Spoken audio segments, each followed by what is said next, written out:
لله نحمده ونستعينه ونستغفره ونتوكل عليه ونعوذ بالله من شرور انفسنا ومن سيئات اعمالنا من يهد الله فلا مضل له ومن يضلل فلا هادي له ونشهد ان لا اله الا الله وحده لا شريك له ونشهد ان سيدنا ونبينا مولانا محمدا عبده ورسوله صلى الله تبارك وتعالى عليه وعلى اله وصحبه وسلم تسليما كثيرا كثيرا. اما بعد اعوذ بالله من الشيطان الرجيم.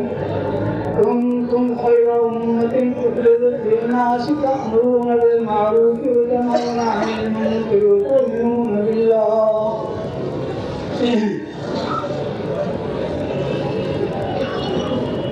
ماشاءاللہ تبلیغی اجتماع ہے، اس لیے اس وقت تبلیغی کو متعلق کچھ عرض کرنا ہے. حضرت اقدس مولانا محمد الیاس صاحب نور اللہ مرکزہ دہلی نظامالدین میں قیام فرماتے تھے اور میوات سے اس کام کی ابتدا فرمائی.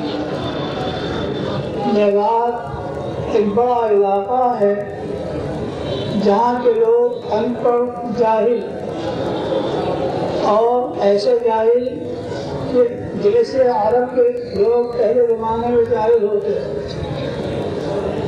ان کی جہالت کا یہ حال تھا کہ سرگر ان کے چوٹے رکھے ہوئے، ہندوانہ لباس دھوتی پہنے ہوئے، بت گھر میں رکھے ہوئے، ان کی پوجا پاٹ میں بھی مشہور.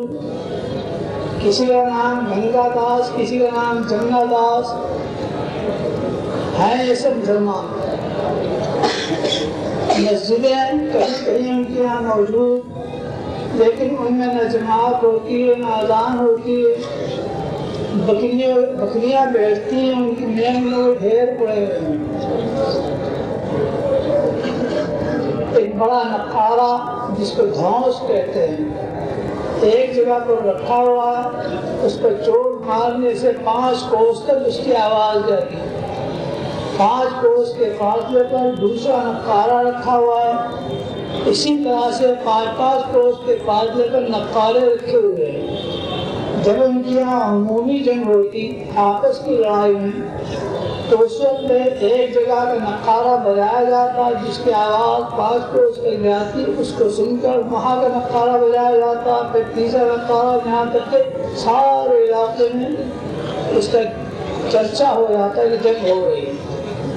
اور جس کے پاس جو ہتھیار ہے، کلاڑی ہے، گلاسا ہے، تلوار ہے، بندوق ہے، چاقو ہے، چھرا ہے، وہ سب لے کر اپنا اور نکل آتے تھے اور کوئی طاقت ان کی جنگ کو روک نہیں سکتی. ان کی جہالت کا یہ حال تھا کہ ایک شخص نے اپنے لڑکے کا رشتہ ایک دوسرے کی لڑکی سے بھیجا، اس نے رشتہ منظور کر لیا، بس گویا کہ اسی روز سے وہ اس کی ہو گئی. اور وہ اگر اپنی لڑکی کا رشتہ یہاں سے توڑ کر دوسری جگہ پر کرنا چاہے تو اس کو اختیار نہیں تھا، اس لڑکی کو زبردستی اٹھا لے جاتے. شراب نوشی عام، زنا کاری عام، چوری عام، سب بٹول آپس کی لڑائی عام. انگریز کی حکومت تھی، انگریز نے سخت سے سخت قسم کے حاکموں کو وہاں بھیجا تاکہ ان لوگوں کے یہ جرائم چھٹے، مگر انگریز کی حکومت اس سلسلے میں ناکام رہی، ان کے جرائم کو بند نہیں کرا سکی. ایسے مقام سے حضرت مولانا الیاس صاحب نور اللہ مرکزہ نے اس تبلیغ کی ابتدا فرمائی. لوگوں کو سکھایا، بتایا کہ دین سیکھنے چلو. اس کا نام تھا دین سیکھنا، دین سیکھنے کے لیے چلو. اس لیے کہ جب دین کی ان کو رغبت ہی نہیں، دین کی حیثیت کچھ علم میں نہیں ہے، کیا وہ مدرسے قائم کریں گے، کیا وہ پڑھائیں گے پڑھیں گے. لہذا ان کے واسطے سیدھا سادہ طریقہ دین سیکھنے کا یہ تجویز فرمایا. 10 آدمی 11 آدمیوں کی ایک جماعت بنائی اور ایک شخص کو ان کا امیر بنا دیا. امیر کیسا ہے؟ جس نے پارایان پڑھ رکھا ہے قرآن شریف، نماز جانتا ہے، ایسا آدمی نہیں گیا تو اس کو امیر بنا دیا۔ اب یہ لوگ 40 روز کے واسطے نکلے ہیں، اپنے اپنے جھولے میں چنے کے دانے بھر کر لے کر چلے۔ یہ امیر ایک جگہ پر لے جا کر ان کو ٹھہراتا ہے، ان کے کھانے کا انتظام کرتا ہے، کسی کو وضو سکھایا، کسی کو مسواک کرنا سکھایا، کسی کو استنجا کرنا سکھایا، کسی کو الحمد یاد کرائی، کسی کو کرنا یاد کرایا، کسی کو تحیات یاد کرائی۔ اس طریقے پر ایک جگہ ٹھہرے، پھر اگلی جگہ ٹھہرے، پھر تیسری جگہ ٹھہرے، چوتھی جگہ ٹھہرے، چلتے رہے، ٹھہرتے رہے، آس پاس گشت بھی کرتے رہے، دوسرے لوگوں کو بلاتے رہے، ان کو بھی کچھ رغبت بلاتے رہے، یہاں تک کہ 40 روز گزر گئے۔ جب چلہ پورا ہو گیا تو یہ جماعت واپس آئی، اب ان کا جائزہ لیا جائے۔ جو لوگ گالیاں دینے لڑنے کے عادی تھے 40 روز تک وہ جنگ کر لڑنے اور گالیاں دینے سے محفوظ رہے۔ ان کی زبانوں پر گالیاں چڑھی ہوئی تھی، بجائے گالیوں کے اب ان کی زبانوں پر سبحان اللہ، الحمدللہ، لا الہ الا اللہ، اللہ اکبر۔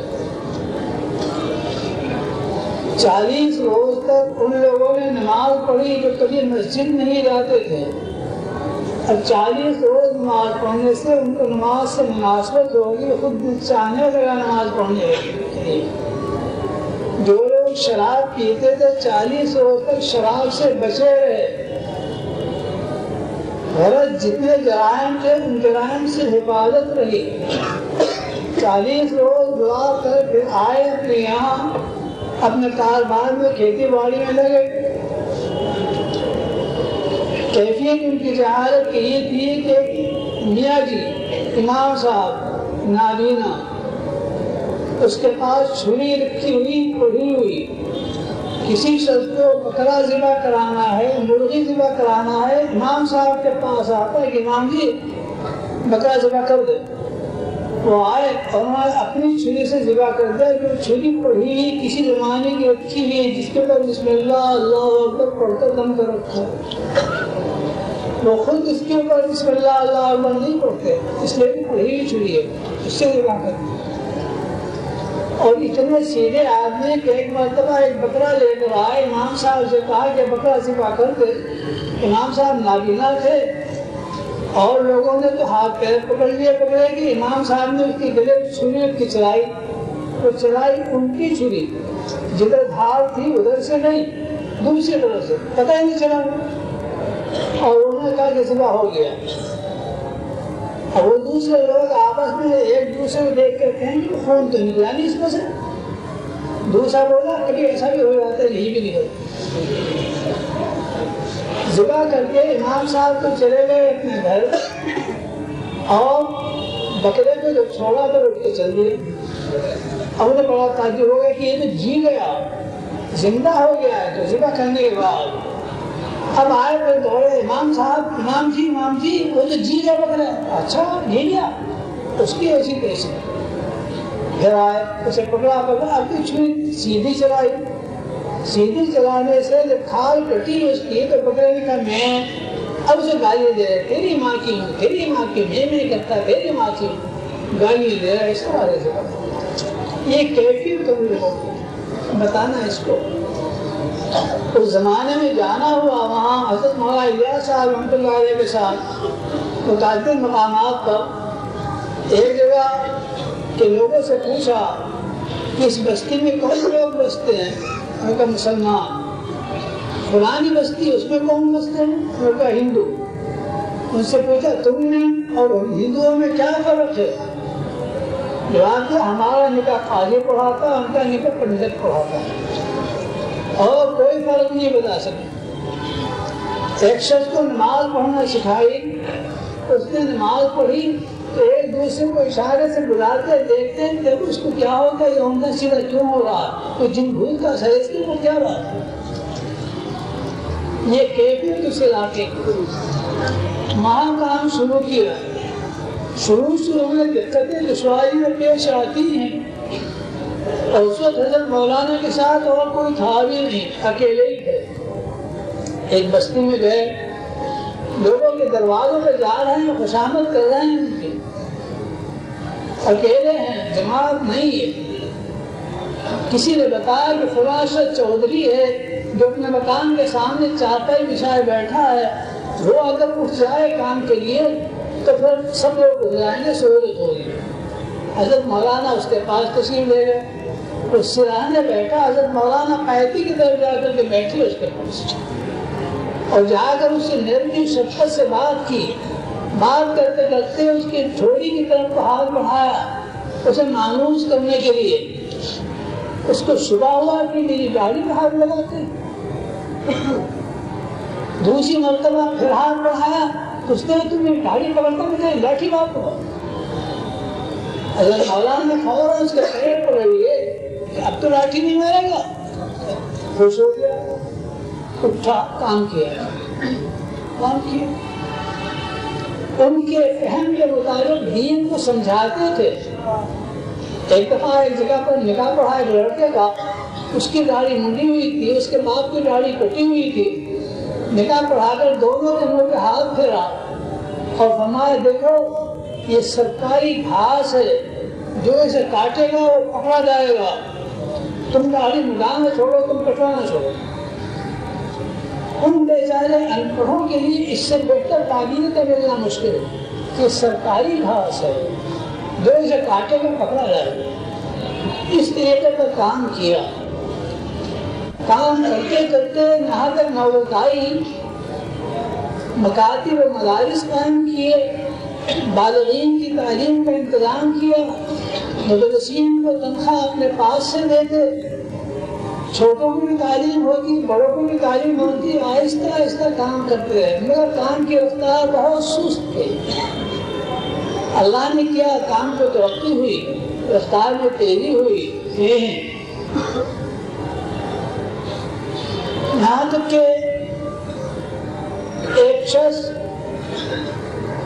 جو تبلیغ میں کام کرتا تھا، اس کی دوسرے شخص سے لڑائی ہو گئی، وہ بھی تبلیغ میں تھا۔ ایک نے دوسرے کے منہ میں گھوسا مارا تو اس کا ایک دانت ٹوٹ گیا۔ اس کے بعد اسے ملامت ہوتی، وہ میاں جی سے پوچھتا، میاں جی دانت ٹوٹ گیا، بتا کیا سزا اس کی؟ میاں جی نے قرآن شریف پڑھنے شروع کیا، پڑھتے پڑھتے کیا ہے، وَالسِّنَّ بِالسِّنِّ، دانت کے بدلے دانت، میں قرآن میں تو لکھتا دانت کے بدلے دانت، ٹھیک ہے۔ وہ لیٹ گیا جس نے گھوسا مار کر دانت توڑ دیا تھا دوسرے کا، اور دوسرے شخص سے کہا بھائی میرا دانت تو توڑ ہے، چونکہ دانت کے بدلے دانت پڑا۔ اس نے اس کے سینے پہ بیٹھ کے دانت کو پکڑ کے ہلایا، مگر دانت مضبوط تھا، اس کے قابو میں نہیں آیا۔ تو پوچھتا ہے میاں جی سے، میاں جی معاف کرنا کیسا؟ میاں جی نے کہا ام تعفو خیر لکم، معاف کرنا اعلیٰ بات، اسے معاف کر دیا۔ تو جن لوگوں کا یہ حال تھا، آہستہ آہستہ ان کی اصلاح یہاں تک ہوئی کہ دانت کے بدلے دانت لینے کو تیار، لیٹ گیا، بھائی میرا دانت توڑ۔ ایک شخص چوری کرتا تھا، چوری میں پکڑا گیا، تھانے دار نے پکڑ کر اس کی پٹائی کی، اس سے پوچھا کہ تو نے چلہ دیا ہے جماعت میں یا نہیں؟ اس نے نہیں دیا۔ تھانے دار نے اس سے عہد لیا کہ چلہ دے گا، اس شخص کو اس کو جیل سے رہا کیا، حالانکہ تھانے دار مسلمان نہیں تھا۔ اس نے دیکھا کہ تبلیغ میں چلہ دینے کی برکت سے چوری چھوٹ جاتی ہے اور کوئی طاقت ان کی چوری کو چھڑانے والی نہیں، یہاں پر متاثر ہوئے۔ پھر 5 کوس کے علاقے کا ایک مرکز بنا دیا، کنج کوسا، 25 سال تک محنت کی، 25 سال کی محنت کا جائزہ لیا جا کر دریافت فرمایا کہ بتاؤ اس 5 کوس کے علاقے میں اس کنج کوسے میں کیا کام ہوا؟ وہاں جو مبلغ موجود، رات دن کام کرنے والا، وہاں یہ نہیں تھا کہ وہ مبلغ نے 3 چلے دے رکھے، 6 چلے دے رکھے، اس نے تو عمر دے رکھی۔ اس نے بتایا کہ حضرت ہمارے اس 5 کوس کے علاقے میں 3-4 آدمی ایسے ہیں جو جماعت کے پابند نہیں، بولے سب سے نماز با جماعت کے پابند، اتنی بڑی اصلاح ہوئی۔ دوسرے پنج کوسے میں پہنچے، وہاں سے یاد کیا بھائی اس پنج کوسے میں کیا کام ہوا؟ بتایا کہ ہمارے اس 5 کوس میں سب بالغ لوگ سارے کے سارے تہجد کے پابند ہیں۔ تیسرے پنج کوسے میں پہنچے، وہاں سے یاد کیا کہ تمہارے پنج کوسے میں کیا کام ہوا؟ بتایا کہ ہمارے اس 5 کوس کے علاقے میں کوئی 2 مسلمان ایسے نہیں کہ جن میں آپس میں رنجش ہو، سارے کے سارے بھائی بھائی بنتے رہتے ہیں۔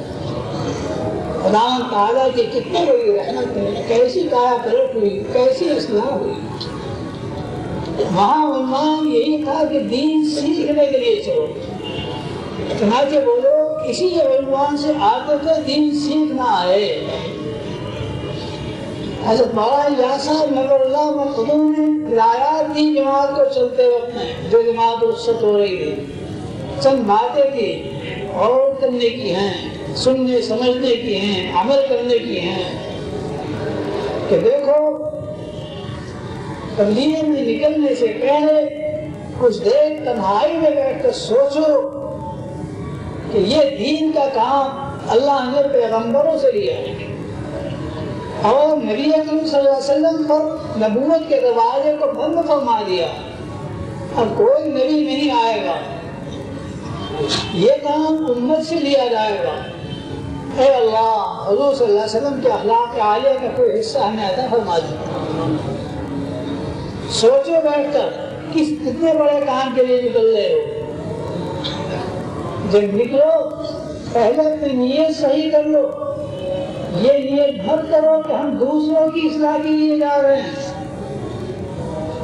یہ نیت مت کرو کہ مسلمان نماز نہ پڑھنے کی وجہ سے، کلمہ یاد نہ ہونے کی وجہ سے جہنم کی طرف چل رہے ہیں، ہم کو بچانا چاہتے ہیں، یہ نیت مت کرو۔ دوسروں کی اصلاح کے لیے نہیں، اس لیے کہ اگر دوسروں کی اصلاح کے لیے چلے اور جہاں پہنچ کر کسی شخص کو تبلیغ کی، دین کی طرف متوجہ کیا، اگر اس نے تمہاری بات نہیں مانی تو تمہیں اس پر ترس آئے گا۔ ہم اس کو بچانا چاہتے ہیں آگ سے، مگر یہ بچتا نہیں، یہ مانتا نہیں، ترس آئے گا۔ دوسری مرتبہ پھر نوبت آئے گی، پھر کسی نے انکار کیا تو تم کو اس سے بے رغبتی پیدا ہوگی۔ تیسری مرتبہ اگر تم نے کہا اس نے نہیں مانا تو تمہارے دل میں خیال آئے گا کہ ہم تو اپنے کاروبار کو چھوڑ کر یہاں آئے ہیں اور یہ ہماری سنتا نہیں ہے۔ یہ لفظ کثرت سے ہمارے دوستوں بھائیوں کی زبانوں پہ آتا ہے، جہاں کہیں جاتے ہیں کہتے ہیں بھائی ہم بھی تمہاری طرح کاروبار والے ہیں، ہمارے پاس بھی بیوی بچے ہیں، ہمارے پاس بھی دکان اور ملازمت ہے، ہم آئے تم سے اتنا نہیں ہوتا، ہمارے پاس بیٹھ کے سن لو۔ یہ گویا کہ اپنا ایک بڑا احسان دکھانا ہے، اس سے بچنا چاہیے۔ اس لیے فرماتے ہیں کہ یہ نیت مت کرو، ورنہ یاد رکھو کہ بار بار کہنے پر کوئی نہیں مانے گا تو تمہاری ہمت ٹوٹ جائے گی، کام سے بیٹھ جاؤ گے، مانگتے کہنے لوگ کیا کریں کام کریں، یہ ہو جائے گا، ایک بڑے خیر کا دروازہ بند ہو جائے گا تمہارے لیے۔ اس لیے یہ مت سوچو کہ ہم ان کی اصلاح کے لیے جا رہے ہیں۔ اور صرف اتنا ہی نہیں بلکہ جو شخص کام تمہاری تبلیغ سے، تمہاری محنت سے، تمہاری بات نہ سنے، اس کی طرف سے تمہاری طبیعت میں غیر پیدا ہوگا، اس کو حقارت اور ذلت کی نظروں سے دیکھو گے، یہ بڑے فتنے کی بات ہے۔ مسلمان کو حقارت اور ذلت کی نظر سے دیکھنا جائز نہیں ہے، بہت خطرناک۔ اسی وجہ سے تبلیغ کے نمبروں میں ایک اہم نمبر ہے اکرام مسلم، چاہے تمہارے طریقے پر وہ چلتا ہو چاہے نہ چلتا ہو، تم اگر تبلیغ کے ذریعے سے دین کی خدمت کر رہے ہو اور دوسرا شخص اس راستے سے دین کی خدمت نہیں کر رہا، مثلاً وہ مدرسے میں بیٹھ کر دین کی تعلیم دے رہا ہے، خانقاہ میں بیٹھ کے اصلاح کر رہا ہے، ذکر کرا رہا ہے، جگہ جگہ پر وعظ کہتا ہے، کتابیں تصنیف کرتا ہے، دین کے مسائل بیان کرتا ہے وہ بھی دینی کام ہے، اس کو ہرگز حقارت کی نظر سے مت دیکھو، کوئی حق نہیں۔ فرماتے تھے کہ اصول کی پابندی کرو، ورنہ یاد رکھو اسی تبلیغ کی وجہ سے فتنے پیدا ہوں گے، جو فتنے برسوں میں آتے اور مہینوں اور ہفتوں میں آ جائیں گے اگر اصول کی پابندی نہ کی۔ بار بار یہ فرماتے اس واسطے اپنے آپ کو سب سے چھوٹا سب سے حقیر سمجھتے رہیے۔ جب چلو آنکھیں نیچے ہوں، قلب بھی اللہ کے ذکر میں مشغول ہو، زبان بھی اللہ کے ذکر میں مشغول ہو، سبحان اللہ الحمدللہ لا الہ الا اللہ اللہ اکبر پڑھتے جاؤ، ایسے طریقے پر کہ تمہاری آواز تمہارے کان میں بھی آئے، تو زبان بھی اللہ کے ذکر میں مشغول رہے، دل بھی اللہ کے ذکر میں مشغول رہے، کان بھی اللہ کے ذکر میں مشغول رہے، تسبیح ہو ہاتھ میں تو ہاتھ بھی اللہ کے ذکر میں مشغول رہے۔ فرماتے تھے کہ اس فضا میں معاصی بھرے ہوئے ہیں، یہ معاصی اللہ کے ذکر کے ذریعے سے دفع ہوں گے، ویسے دفع نہیں ہوں گے۔ جب چلتے چلتے اگر کسی شخص سے کوئی بے عنوانی ہو، وہاں اس کو مت کرو، خاموشی کے ساتھ برداشت کرو، واپسی پر اس سے عرض کرو۔ امیر عرض کرے ہر شخص نے، اپنے میں سے ایک کو متکلم بنا لو، ایک کو امیر بنا لو۔ کسی شخص سے ملاقات ہو تو اس کے آس پاس کھڑے ہو جاؤ، قلب کو بھی اللہ کی طرف متوجہ رکھو، زبان کو بھی متوجہ رکھو ذکر میں، اور اس سے بہت شفقت نرمی سے محبت سے بات کرو۔ اگر وہ کسی کام میں لگا ہوا ہو تو اس وقت اس کو مت چھیڑو۔ مثلا ایک شخص کسی دکان پر کھڑا ہوا سودا خرید رہا ہے، تم اپنی تبلیغ کے بعد نہ اس خریدنے والے سے کہو نہ اس بیچنے والے سے کہو، کیونکہ یہ مشاغل ایسے ہیں جیسے اولاد، ایک عورت کی گود میں بچہ ہے اس کا، تم نے اس بچے کو چھین کر اس سے پھینک دیا اور پھر کہتے ہیں کہ ہماری بات سنو، کیا خاک سننے گے تمہاری بات؟ اگر کسی مقام پر پہنچو اور وہاں تمہارا استقبال ہو، جماعت کا تبلیغی جماعت کا استقبال ہو، لوگ آئیں سنیں متوجہ ہوں، تمہارے ساتھ رات بھی گزارے، تم نے جماعت بنائی، تشکیل بھی ہو گئی اور نقد بھی کوئی جماعت تیار ہو گئی، تو یوں مت کہو کہ ہم کامیاب ہو گئے، یہ مت کہو کہ ہم کامیاب ہو گئے، اس واسطے کہ اگر تم نے یہ کہا کہ ہم کامیاب ہو گئے، ہمارا مقصد حاصل ہو گیا، تو اندیشہ یہ ہے کہ قیامت میں اللہ تعالیٰ یہ نہ فرما دے کہ تم تو دنیا میں کامیاب ہو چکے، ہم سے کیا کرتے تمہارا مقصد تو جو کچھ تھا دنیا میں حاصل ہو گیا، اب ہم سے کیا کرتے؟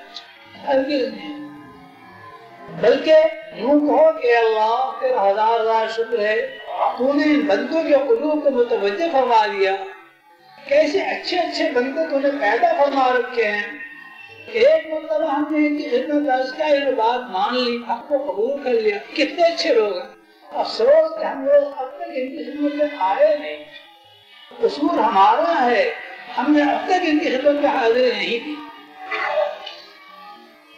تیرا بہت بڑا شکر ہے، لیکن ہمارا مقصد تو آگے ہے، ہمارا مقصد کیا ہے؟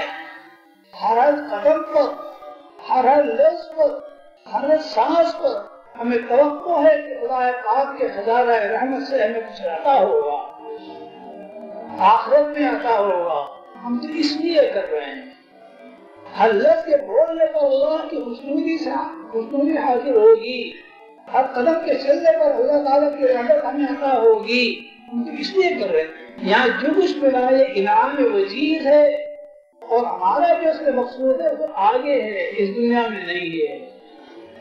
ان اللہ اشترى من المؤمنین انفسهم واموالهم بان لهم الجنہ، اللہ تعالیٰ نے مومنین سے ان کی جان کو مال کو خرید لیا ہے، اس کے بدلہ کیا ہے؟ جنت خرید ہوگا۔ اور اگر خدا نخواستہ جماعت کا استقبال نہ ہوا، لوگوں نے بات نہ سنی، فرض کیجیے ٹھہرنے بھی نہیں دیا مسجد میں، آپ کے پاس آئے بھی نہیں، تو پھر کیا کرنا ہے؟ بجائے اس سے کہ ان کو عتاب ہو، بجائے اس کے کہ اس بستی والوں کو غصہ ہو یا تانا زنی کی جائے، یہ بالکل نہیں، بلکہ ان سے اللہ سے عرض کرنا چاہیے، اے اللہ یہ لوگ تیرے محبوب بندے ہیں، اگر یہ محبوب نہ ہوتے تیری بارگاہ عالی میں تو ایمان جیسی دولت، ایمان جیسی نعمت ان کو کیوں عطا فرماتا؟ تو نے ایمان جیسی نعمت ان کو عطا فرمائی، چیز سے معلوم ہوتا کہ یہ لوگ تیرے محبوب ہیں، تیرے رسول پاک صلی اللہ علیہ وسلم کی امت میں، یہ لوگ تیرے محبوب، اور جو بات ہم نے پیش کی وہ کلمہ حق تیرا پسندیدہ، اب جو انہوں نے کلمہ حق کو قبول نہیں کیا، اس کی وجہ کیا ہے؟ اس کی وجہ یہ کہ ہماری زبان گناہوں میں ملوث، ہمارا دل گناہوں میں ملوث، اس گناہ کی وجہ سے یہ تیرا کلمہ بے اثر ہو گیا، یہ ہماری خطا ہے، ہمارا قصور ہے کہ کلمہ حق بے تاثیر ہو گیا۔ الہی ہمارے خطا کو معاف، خدا کے سامنے رو، عاجزی کرو، ان کے لیے بھی دعا کرو، میرے لیے بھی دعا کرو۔ جہاں کہیں مدارس ہیں، دینی مدرسے، وہاں تعلیم ہو رہی ہے، قرآن پاک کی، حدیث شریف کی، تفسیر کی، فقہ کی، اصول کی، وہاں ضرور حاضری دو اور غور سے دیکھو اس طرح سے یہ لوگ اپنے اوقات کو فارغ کر کے علم دین کے لیے لگے ہوئے، کس شفقت کے ساتھ استاد طلبہ کو پڑھا رہے ہیں، کس عظمت کے ساتھ طلبہ احادیث کو پڑھ رہے ہیں، کس طرح ان کے عمل کی نگرانی کی جا رہی ہے، کام کس طرح شاندار ہے۔ ان کی خدمت میں ہرگز یہ مت کہو کہ آپ لوگ تبلیغ کے لیے نکلیے، چلا دیجیے، بلکہ ان سے عرض کروں کہ حضرت جی کام بہت بڑا ہے، اونچا ہے، اور ہم لوگ نااہل ہیں، دعا کیجیے کہ ہماری نااہلیت کی وجہ سے کام خراب نہ ہو جائے، ان سے دعا کی درخواست۔ اسی طرح جس جگہ پر بزرگ موجود ہیں، تو خانقاہ ہے ان کی، وہاں پر بیٹھے ہوئے ہیں، طالب علم کی اصلاح کر رہے ہیں، وہاں ضرور حاضر دو، ان کی زیارت کرو، دیکھو کس قدر نفس کے اندر سے امراض قبیحہ کو یہ حضرات نکال رہے ہیں، کس طرح حضور صلی اللہ علیہ وسلم کی سنت کا متبع بنا رہے ہیں، دنیا کی ہر چیز کی محبت کو، حضور صلی اللہ علیہ وسلم کی محبت کو غالب کر رہے ہیں۔ ان سے عرض کرو کہ حضرت یہ کام بہت اونچا ہے، ہم نااہل ہیں، دعا فرمائیے ہماری نااہلیت کی وجہ سے یہ کام خراب نہ ہو۔ ان کو ہرگز مت کہو کہ آپ ہزار چلے کے لیے نکلیے۔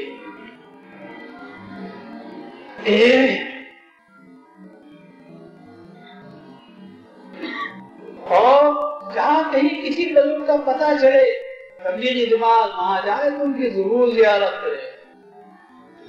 اس لیے کام کے شعبے بہت مختلف ہیں، اللہ تعالیٰ جس شعبے کا کام جس بندے سے لینا چاہتے ہیں اس شعبے کا کام اس بندے سے لیں گے۔ تم نے اگر علماء سے کہا کہ چلنے کے لیے نکلیے اور انہوں نے کہہ دیا نہیں نکلتے، تو یاد رکھو تم ان کی اس نہیں کو قیامت تک ہاتھ سے نہیں بدلوا سکتے، اس لیے کہ انہوں نے جو مشاغل کو اختیار کیا ہے علمی دلائل قویہ کی روشنی میں اختیار کیا ہے، ان کے پاس دلائل ہیں اور قوی دلائل ہیں، تم ان دلائل کو نہیں توڑ سکتے، اس لیے ان کو ہرگز مت کہو کہ چلے کے لیے نکلیے، وہ اپنی جگہ پر کام کر رہے ہیں، آپ اپنی جگہ پر کام کریں، البتہ ایک جماعت کو دوسری جماعت کے ساتھ تعاون کرنا چاہیے۔ مدارس میں جب تبلیغی جماعت جائے تو اہل مدارس کو چاہیے کہ ان کے ساتھ تعاون کریں، ان کا اکرام و احترام کریں، طلبہ کو بھی سمجھائیں، خود بھی غور کریں کہ دیکھو کس قدر محنت کر رہے ہیں لوگ۔ یہ ہے کام کرنے کا۔ ہم لوگ تو مزے سے ایک جگہ پر بیٹھے ہوئے ہیں، جمع شدہ ہیں، ہمارے لیے مطبخ بھی ہے، ہمارے لیے قیام گاہ بھی ہے، ہمارے لیے کتب خانہ بھی ہے، ہمارے لیے ہر طرح کی سہولتیں ہیں، ان بیچاروں کا کہیں کوئی ٹھکانا نہیں، یہ ہمارے جس کو کندھے پر لادے پھرتے ہیں، کتنی محنت مشقت سے کام کرتے ہیں۔ اساتذہ حضرات کو، مشائخ کو تو یہ سوچنا چاہیے، اور یہ لوگ یوں سوچے کہ کام تو یہ ہے کہ یہ حضرات بیٹھے ہوئے خانقاہ میں مدرسے میں کر رہے ہیں۔ جو شخص ایک جگہ پر بیٹھ کر علم دین پڑھاتا ہے یا تزکیہ باطن کرتا ہے، ذکر کی تعلیم دیتا ہے، اس شخص کی مثال ایسی جیسے بڑا کنواں، میٹھے پانی کا، ٹھنڈے پانی کا، اعلیٰ قسم کا پانی، لوگ دور دور سے آتے ہیں اور اپنی اپنی ضرورت کے مطابق اس کنویں سے پانی لیتے ہیں۔ کوئی ایک گلاس لیتا ہے، کوئی ایک لوٹا لیتا ہے، کوئی بڑا لیتا ہے، کوئی مشکل بڑھ لیتا ہے، لے جاتے ہیں، اس سے اپنی پیاس بجھاتے ہیں، کھانے کے وقت کھانا اس سے پکاتے ہیں، اس سے وضو کرتے ہیں اور غسل کرتے ہیں، بہت بڑا فائدہ ہے۔ اسلام کے اصول، بنیادی اصول، نماز وغیرہ، ان سب چیزوں میں معین و مددگار ہے علم اگر نہ ہو، جہالت ہو، تو جہالت سے نہ وضو صحیح، نہ نماز صحیح، نہ روزہ صحیح، نہ زکات صحیح، نہ حج صحیح۔ اس لیے علم کی ناقدری نہیں کرنی چاہیے۔ تو جو عالم ایک جگہ پر بیٹھ کر درس دے رہا ہے، وہ ایسا جیسے میٹھا کنواں، عمدہ پانی، اور یہ تبلیغی جواب یہ ایسی جیسے بادل ایسی جگہ جا کر برستا ہے جہاں کہ پودے خشک ہو رہے ہیں، کھیتیاں خشک ہو رہی ہیں، جانوروں کو پانی نہیں مل رہا ہے، آدمیوں کو پانی نہیں مل رہا ہے، غلہ پیدا نہیں ہو رہا ہے۔ بادل جاتا ہے، بادل کو کوئی دعوت نہیں دیتا، بغیر دعوت کے خود بادل جاتا ہے، جا کر وہاں برستا ہے۔ جانوروں کی بھی غذا کا انتظام ہوتا ہے، انسانوں کی بھی غذا کا انتظام ہوتا ہے، ہر طرح کے راج ملتے ہیں۔ تو تبلیغی جماعت کا بھی مستقل فائدہ ہے، تدریس کا بھی مستقل فائدہ ہے۔ یہ تدریس والے، تبلیغ والے، خانقاہ والے سب حضرات مل جل کر دین کی خدمت کر رہے ہیں، کرتے رہیں۔ اللہ تبارک و تعالیٰ کو علم ہے اس سے کتنا کام لینا ہے۔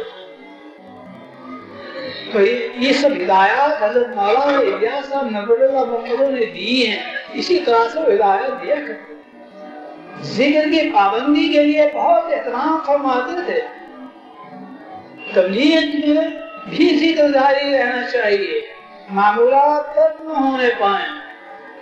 فرماتے تھے کہ جب میں کسی بڑے اجتماع میں جاتا ہوں، قلب اس سے متاثر ہوتا ہے، اور جب واپس آتا ہوں تو واپس آ کر اعتکاف کرتا ہوں، ذکر کی ضربے لگاتا ہوں، کسی بزرگ کی خدمت میں جاتا ہوں تو جا کر وہ اثر ظاہر ہوتا ہے جو سمجھنے کی وجہ سے ہوا۔ جب اتنے بڑے قریب نسبت بزرگ کا قلب یوں متاثر ہوتا ہے اس مجمع سے، تو ہم غریبوں کا کیا حال ہوگا۔ ایک دفعہ مرض الوفات میں مبتلا تھے، لیٹے ہوئے ہیں، سامنے مسجد کا صحن ہے، مغرب کے بعد میں نے نفلیں پڑھی، لیٹے لیٹے دیکھتے رہے، اور جب میں فارغ ہوا تو آدمی بھیج کر مجھے بلایا، تم نے نفلیں یہاں پڑھی؟ کیا مسجد نفلیں پڑھنے کے لیے ہے؟ دیکھو جن بزرگوں کی تم کو توفیق ہوئی ہے نفلیں پڑھنے کی، تو اپنی تنہائی کو محفوظ رکھو۔ کچھ وقت تنہائی کا ایسا ہونا چاہیے کہ جس میں آدمی اپنے مولا جل شانہ کے ساتھ مشغول ہے۔ سہارنپور تشریف لے گئے حضرت مولانا عبدالرحمان صاحب کامل پوری رحمۃ اللہ علیہ، جو حضرت تھانوی رحمۃ اللہ علیہ کے اجلہ خلفاء میں سے تھے۔ ان کو فرمایا کہ رات کا زیادہ حصہ اللہ کی ملاقات کے لیے رکھو۔ مولانا علی میاں نے ایک مرتبہ اپنی ایک تقریر میں بیان کیا، کانپور تشریف لائے تو وہاں تقریر کی کہ میں ایک مرتبہ کیا حضرت مولانا الیاس صاحب رحمۃ اللہ علیہ کے ساتھ، سخت ترین گرمی کا زمانہ، پہاڑی علاقہ، پتھروں کے مکانات تپ رہے بری طرح سے۔ عصر کے بعد ایک مسجد میں پہنچے، مجمع کا مجمع لوگوں کا مسافر کے لیے، اور مولانا سب سے بڑی بشاشت کے ساتھ مسافہ کر رہے ہیں. مغرب کا وقت آیا، مغرب کی نماز پڑھی. فرماتے تھے مولانا علیمیہ کہ مجھے بڑی وحشت ہو رہی تھی گرمی کی شدت کی وجہ سے. میں جلدی مسجد سے نکلا اور نکل کر تلاش کرتا پھر رہا کہ کہیں کوئی اور جگہ ہے، کوئی اور مسجد ہے. ایک مسجد معلوم ہوئی تو اس میں چلا گیا. وہاں جا کر صحن میں بیٹھ گیا. صحن تو اس کا بھی گرم، دیواریں بھی اس کی گرم، لیکن وہاں مجمع نہیں تھا، تنہائی تھی. اتنا سکون ملا. مسجد کے اندر سے قرآن پاک پڑھنے کی آواز آ رہی تھی. سوچا کوئی اندر پڑھ رہا ہے گرمی میں. اس کے بعد اللہ اکبر کہا، البتہ نماز میں پڑھ رہا ہے. وہ مولانا الیاس صاحب وہ بھی اس مجمع سے نکلے اپنی نماز تنہائی میں پڑھنے کے لیے. میں بھی نکلا گرمی سے بچنے کے لیے. دونوں کی نیتوں میں کتنا بڑا فرق. اس لیے میرے محترم دوستوں بزرگوں، بہت اونچا کام ہے تبلیغ کا، لیکن نازک بہت ہے. ذرا بے اصولی ہو جائے اس میں آدمی کہیں کا کہیں پہنچ جاتا ہے.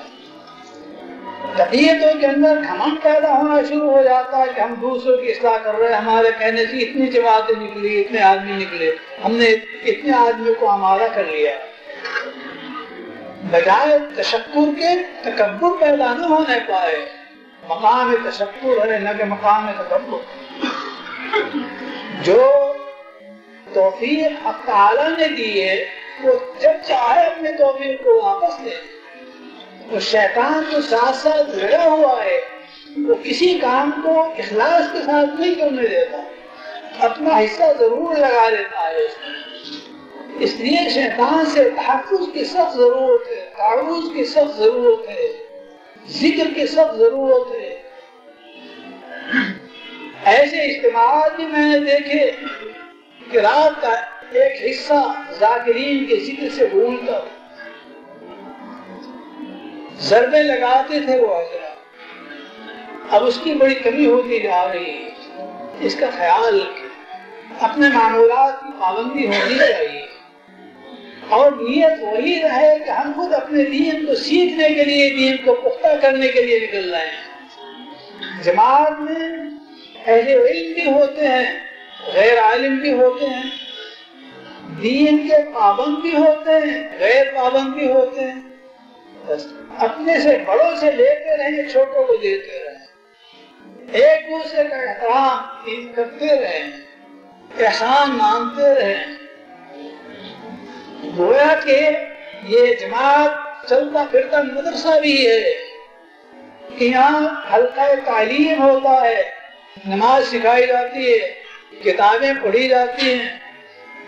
میں نے ایسے آدمیوں کی تقریر سنی جو کسی عربی مدرسے میں حدیث پڑھنے کے لیے داخل نہیں ہوئے، عالم نہیں ہے باضابطہ. تقریر سنی، 2 گھنٹے تقریر کی، تقریباً 200 حدیثیں انہوں نے بیان کی، وہ سب صحیح بیان کی. حدیث کا ایک لفظ بھی بیان نہیں کیا، بلکہ یہ کہ ہم نے اکابر سے سنا ہے کہ حدیث میں ایسا آیا، ہم نے اکابر سے سنا ہے کہ حدیث میں ایسا آیا. حدیث صحیح سے بیان کر رہے ہیں. کتنی بڑی دولت ہے.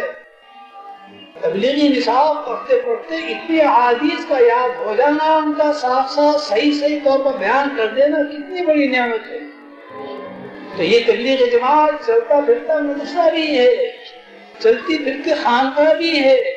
اس میں احسان کی تعلیم ہے، اخلاص کی تعلیم ہے، اس میں ذکر کی تلقین ہے. اس لیے بڑی جامعیت ہے. اس میں ہر طبقے کے لوگ اس میں آ سکتے ہیں اور آتے ہیں، اور جیسا جیسا جس کا ضرب ہے اللہ تعالیٰ اس کو نفع عطا فرماتے ہیں. ساتھ ساتھ یہ ضروری ہے کہ اصول کی پابندی ہو. ہر شخص دوسرے کو اپنے سے اچھا سمجھے، اپنے آپ کو حقیر سمجھے. اگر اپنے سے چھوٹا ہے عمر میں کوئی شخص تو یوں سوچنا چاہیے کہ اس کی عمر ہی کیا ہے، اس نے کیا گناہ کیے ہوں گے. میری عمر زیادہ ہے، میں نے گناہ زیادہ کیے. اگر کوئی بڑا ہے تو سمجھنا چاہیے کہ اس کی عمر زیادہ، اس نے زیادہ نیکیاں کی ہیں، مجھ سے زیادہ نیکیاں کر چکا، ہمارے صالحات کر چکا ہے۔ غلط اپنے آپ کو سب سے چھوٹا حقیر سمجھنا یہ اہم چیز ہے۔ یہ اگر دل سے نکل گئی، اپنے آپ کو بڑا سمجھنے لگے تو بڑی خطرناک چیز ہے، بہت خطرناک۔ اس لیے تبلیغی اصول کو اچھی طور پر ذہن نشین کرنے کی ضرورت ہے۔ آپ کو معلوم ہونا چاہیے کہ جو لوگ دین سے باہر ہیں، دوسرے دین والے ہیں، وہ اہل دین کو کھانے کے لیے تیار ہے۔ ایک واقعہ ہے، حضرت ابوبکر صدیق رضی اللہ تعالیٰ عنہ مرض الوفات میں مبتلا تھے، غشی طاری تھی۔ ایک شخص آیا اپنی بیوی کا اور اپنا قصہ لے کر کہ بیوی نے یہ کہا، میں نے یہ کہا، شکایتیں تھی اس کو بیوی سے۔ جب افاقہ ہوا اور ان سے کہنا شروع کیا تو ان کی پیشانی میں بل آ گیا حضرت ابوبکر صدیق رضی اللہ عنہ کی۔ میں تم سے اپنا اور اپنی بیوی کا قصہ نہیں نکالا جاتا، میرے پاس لاتے ہو۔ مجھے یہ فکر ہے کہ دو شیر منہ کھولے ہوئے ہیں، اسلام کو نگلنے کے لیے ان کا منہ کیسے بند کرو؟ ایک فارس ایک روم، یہ دو سلطنتیں ہیں، اسلام کے دشمن ہیں، یہ دونوں شیر ہیں، اسلام کو نگلنا چاہتے ہیں، ان کا منہ کس طرح سے بند کرو؟ مجھے یہ فکر ہے۔ اللہ تبارک و تعالیٰ نے ان حضرات کی محنتوں کو قبول فرمایا، ان کے اندر اخلاص اعلیٰ درجے کا تھا، ہمت اعلیٰ درجے کی تھی، حضور صلی اللہ علیہ وسلم کی توجہات بھی تھی، حق تعالیٰ کی عنایات بھی زیادہ تھی، بہت کچھ کامیابی ہوئی ان کے ذریعے سے۔ آج تو سب جگہ سے کچکنے کی فکر میں ہو رہے ہیں، طرح طرح کی ترکیبیں کی جا رہی ایمان سے ہٹانے کی، حالات ایسے ایجاد کیے جا رہے ہیں جو دین اسلام کے خلاف، ڈرامے کیے جاتے ہیں دین اسلام کے خلاف مذاق اڑانے کے لیے، فلمیں دکھائی جاتی ہیں حج کے لیے، اور وہ اس لیے نہیں کہ لوگوں کو رغبت ہو، بلکہ دیکھنے والے دیکھیں کہ یہ احرام باندھے ہوئے ننگے سر ننگے پیر کیسے مظلوم قسم کے لوگ مارے کر رہے ہیں۔ اور طرح طرح کی چیزیں چل رہی ہیں دنیا میں، آپ حضرات اس سے زیادہ جانتے ہیں۔ طرح طرح کا لٹریچر پھیلایا جا رہا ہے، طرح طرح کی تعلیم دی جا رہی ہے دین اسلام سے ہٹانے کے لیے۔ ایک عورت نے ایک کارٹون شائع کیا، ایک عورت ہے وہ پڑی ہوئی ہے، لوگ آ رہے ہیں اس سے بدکاری کر رہے ہیں، اور اس کو بتلاتی ہے کہ جو پڑی ہوئی ہے یہ ہے اسلام، اور بدکاری کرنے والے جو دنیا میں بستے ہیں ہر مذہب کے لوگ اس سے بدکاری کر رہے ہیں۔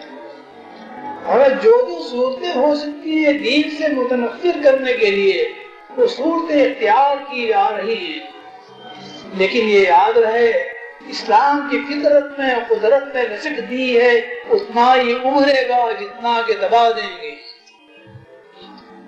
اللہ نے اس کی حفاظت کا وعدہ فرمایا ہے۔ خوش قسمت ہے وہ لوگ جن کو حق تعالیٰ اس دین کی خدمت کے لیے انتخاب فرما دے،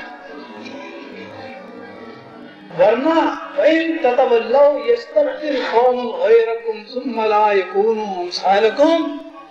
وعید ہے، بڑی سخت وعید ہے کہ اگر تم نے دین حق سے منہ موڑا تو اللہ تعالیٰ دوسری قوم کو لے آئیں گے، اور اس کے نظائر اس کی مثالیں بہت موجود ہیں، پیش آتی رہتی ہیں۔ فتنہ تاتار کو دیکھیے، فتنہ کرامتہ کو دیکھیے، کیا کیا ہوا اس میں، اللہ اس میں۔ فتنہ تاتار میں 20 لاکھ مسلمان اس علاقے میں آباد تھے، جن میں سے 14 لاکھ قتل کر دیے گئے۔ یہاں تک نوبت آتی ہے جب دین سے بے رغبتی ہو، اور خالی بے رغبتی نہیں بلکہ دین سے نفرت ہو، دین کو بار سمجھنے لگے، وبال سمجھنے لگے، بڑی مصیبتیں آتی ہیں۔ اس لیے دین کے واسطے پختہ ہو جانا چاہیے۔ یاد رکھو، ایک دولت ہے، ایک طاقت ہے، ایک عزت ہے، یہ تینوں چیزیں دین کی حفاظت کے لیے عطا ہوئی ہیں اللہ تعالیٰ کی طرف سے. دولت دی گئی گلچھرے اڑانے کے لیے نہیں، بڑی بڑی بلڈنگیں بنانے کے لیے نہیں، شاندار باغ لگانے کے لیے نہیں، اعلیٰ قسم کی گاڑی خریدنے کے لیے نہیں، بلکہ دین کی خدمت کے لیے دولت دی گئی.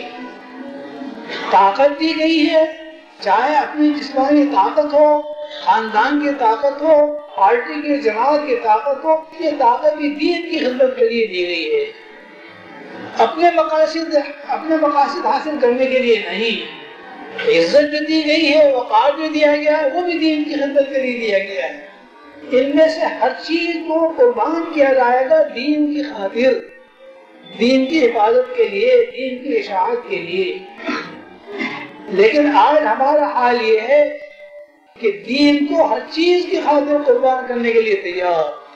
عزت حاصل کرنا ہو تو دین کی قربانی کر دیں گے، دولت حاصل کرنا ہو تو دین کی قربانی کر دیں گے، طاقت حاصل کرنا ہو تو دین کی قربانی کر دیں گے. انا للہ و انا الیہ راجعون. اس واسطے ضرورت ہے کہ خدا تعالیٰ کی پیدا کی ہوئی جس قدر نعمتیں ہیں، یہ سب کے سب حق تعالیٰ کو راضی کرنے کی خاطر دین کی خدمت کے لیے ہیں. اور دین کی خدمت کے طرق بہت مختلف ہیں. جس طریقے پر اللہ تعالیٰ جس سے دین کی خدمت ہے، اللہ تعالیٰ کو جس طرح منظور ہو. علم کے لیے تدریس کی خدمت انجام دینے کے لیے ضرورت ہے پڑھنے کی. 8-10 برس تک آدمی پڑھے، ساری کتابوں کو پڑھے، سمجھے، ان کے شروع آوازی کو دیکھے، اس کے بعد جا کر یہ خدمت کر سکتا ہے. خانقاہی خدمت کے لیے ضرورت ہے مجاہدات کرنے کی، ریاضتیں کرنے کی. بہت مدت مجاہدے اور ریاضت کے بعد اللہ تبارک و تعالیٰ اس کو یہ مقام عطا فرماتے ہیں. لیکن تبلیغ میں کام کرنے کے لیے کوئی ضرورت نہیں ہے. یہ تبلیغی کام رکشہ چلانے والا بھی کر سکتا ہے، ٹانگا ہانکنے والا بھی کر سکتا ہے، ایک ڈپٹی کلکٹر بھی کر سکتا ہے، وزیر اعظم بھی کر سکتا ہے، بڑا عالم بھی کر سکتا ہے، جاہل بھی کر سکتا ہے، سخت مزاج بھی کر سکتا ہے، نرم مزاج بھی کر سکتا ہے. اس کے لیے کوئی قید نہیں. 6 نمبر ہے، بہت سہولت سے ان 6 نمبروں کو لے کر پھیرے آدمی. اس کا ثبوت کی بات ہے کہ حق تعالیٰ مجھے دین عطا فرمائے، میرے دین کو قوی فرمائے. یہ تبلیغی کام حق تعالیٰ کی بہت بڑی نعمت ہے. ایسے زمانے میں کسی شخص کو کوئی عذر نہیں ہے.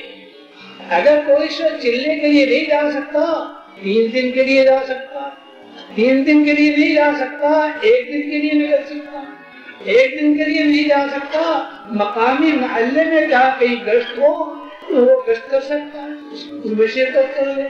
تعلیمی حلقہ ہو اس میں شرکت کر لے، کر سکتا ہے جتنا بھی کچھ ہو سکتا. ہمارے انڈیا میں ایک جگہ پر دوسرے لوگوں نے اپنی کانفرنس کی، بڑی زبردست. 57,000 روپیہ اس کے لیے جمع کیا، کوئی تبلیغ کی مخالفت کے لیے کی کانفرنس. ایک صاحب نے اس میں تقریر کی اور کہا کہ تبلیغی جماعت کو کوئی نہیں کہیں جانتا کہ فلاں محلے میں 20-25 آدمی ہیں، اس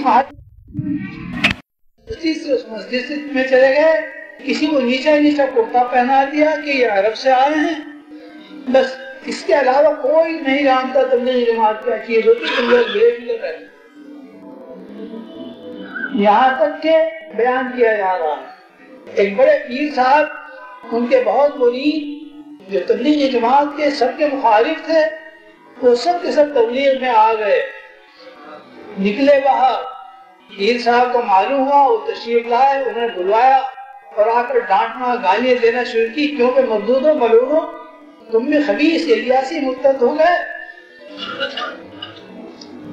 تم بھی بے ایمان کافر مرتد ہو گئے. وہ ساری سننے کے بعد ان میں سے ایک شخص نے جرأت کر کے عرض کیا کہ حضور گستاخی بے ادبی معاف ہو، ہم کچھ نہیں جانتے ان لوگوں کے عقیدے کیسے ہیں. ہم تو صرف اتنا جانتے ہیں کہ انہوں نے ہم کو اللہ کے گھر کا رستہ بتایا کہ مسجد میں آؤ نماز پڑھنے کے لیے. اور حضرت آپ کی خدمت میں اتنی مدت ہو گئی آتے ہوئے، حاضری دیتے ہیں، نذرانہ بھی پیش کرتے ہیں، اللہ معاف کرے گالیاں تو سنی ہیں، یہ کبھی نہیں سنا کہ نماز پڑھا. اتنی سیدھی سیدھی ہلکی ہلکی بات بھی، لیکن یہ چیزیں آپ حضرات کو اپنی زبان پر نہیں لانی چاہیے. کوشش اس کی کرنی چاہیے کہ جو بھی اللہ کا بندہ ملے اس کو دین کے راستے پر لگائیں، اور یوں سمجھیں کہ ہماری اصلاح اسی میں ہے.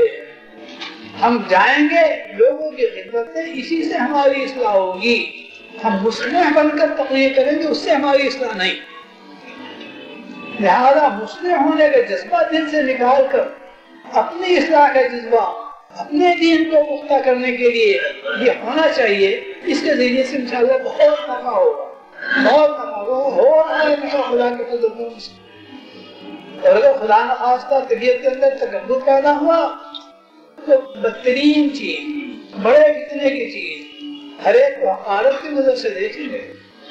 حالانکہ مسلمان کو حقارت کی نظر سے دیکھنا جائز نہیں. اپنے آپ کو سب سے بڑا سمجھیں گے، تکبر کریں گے. حدیث قدسی میں ہے الکبریاء ردائی، کہ بڑائی میری چادر ہے. اللہ تعالیٰ فرماتے ہیں بڑائی وہ میری چادر ہے، جو شخص بڑائی کرتا ہے میری چادر چھینتا ہے. اللہ تعالیٰ کی چادر کو کوئی چھینے لگے تو اس کا ٹھکانہ کہاں ہے؟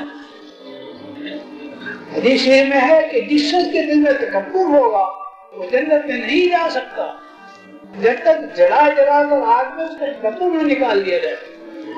نہایت خطرناک چیز تکبر. آزادی اللہ بدلنا نے لعنت گرفتار کر، شیطان کو لعنت میں گرفتار کیا، تکبر نے کیا. بڑی خطرناک چیز. اس لیے تکبر سے بہت بچنے کی ضرورت ہے. اللہ تبارک و تعالیٰ کو یہ عطا فرمائے، کہنے والے کو بھی سننے والوں کو. حضرات کے جو کچھ تشکیل وغیرہ کرنی کریں.